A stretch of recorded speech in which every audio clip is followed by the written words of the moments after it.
31 minutes left. 9,500. As we always say, with autopilot engaged, we turn and we monitor the system. That's what we do. We're constantly looking at everything. Engine, fuel, electrical. Really, that's our job. Our job never ends. It's not that with autopilot we could just go to sleep. We're not actively hand flying the airplane, but I'm making sure that everything looks good. Because the autopilot in and of itself, let's talk about autopilot for a little bit. The autopilot in and of itself is some of the stupidest pieces of equipment on the planet. All it knows to do is, if you want it to maintain 9,500 feet, it will maintain 9,500 feet. That's it. It will fly you right into class Bravos. It will go, it will do whatever the scoreboard is telling it to do. Field approach 118.9. It will do whatever the Take your mark, 17 Bravo.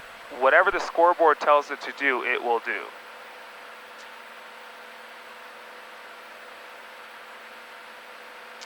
Look at that.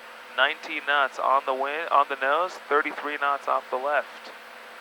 Crazy. Man, that ground speed slowed way down. Look at that.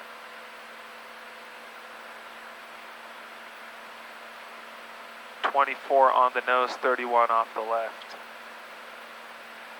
So the autopilot in and of itself doesn't know what's going on. It takes a pilot to tell the autopilot what to do in order to properly get a plane to fly and do whatever you want it to do. And so because of that, it becomes so important. 5875, contact LA Center 124.62. It becomes so important. 124.62, SCS 5875. Yeah, we're getting mountain weight as well. Anywhere from 1,500 foot per minute descent to 1,200 foot per minute climb with continuous light to moderate turbulence. Guys, 5875, roger. So far, it's smooth up here. Interesting. We'll see if that continues, hopefully. Hopefully it stays this way. Although my indicated airspeed is fluctuating like crazy. So there, my true airspeed is climbing. My ground speed is climbing. Yeah, look at that. And now I got that negative, look at that decrease in pitch attitude to maintain 9,500 feet. Okay, we'll see what happens. My true airspeed's 160. American 2046, contact LA Center 124.62. Was that for 12268? And that frequency change was for American 2046. Let's see what happens.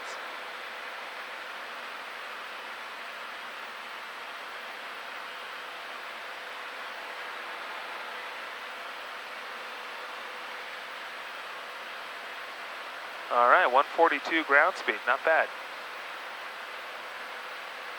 134 local time on the ground. And 12268, can we get any overflights today? November 268, overflight of our 2505 and 2524 at your altitude are approved. Fantastic, thank you, 12268. Density altitude is 11,000 feet, 11,100. Crazy. All right, so what I'm saying is the autopilot in and of itself doesn't know what's going on. It takes a pilot who knows what's happening, who has situational awareness, who knows how to work the system, who knows what pressing each button will do to the airplane, what it will cause the airplane to do.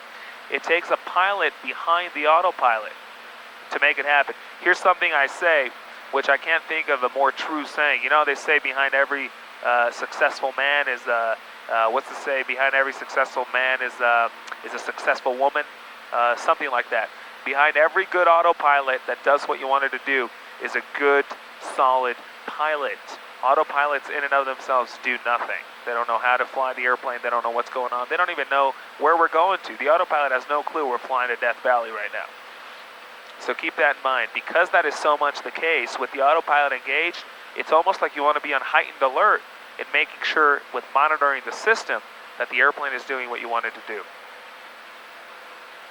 Because the autopilot, when it has the opportunity to, it will just take you off course and it'll do whatever it needs to do. Well, whatever it thinks you want it to do. And sometimes you'll think you're in a certain mode, GPS or heading, when you're actually in the other and the plane starts turning on you or changing altitude, you don't know what's going on. And so that could get real weird in a cloud, real fast. So constantly want to monitor the system.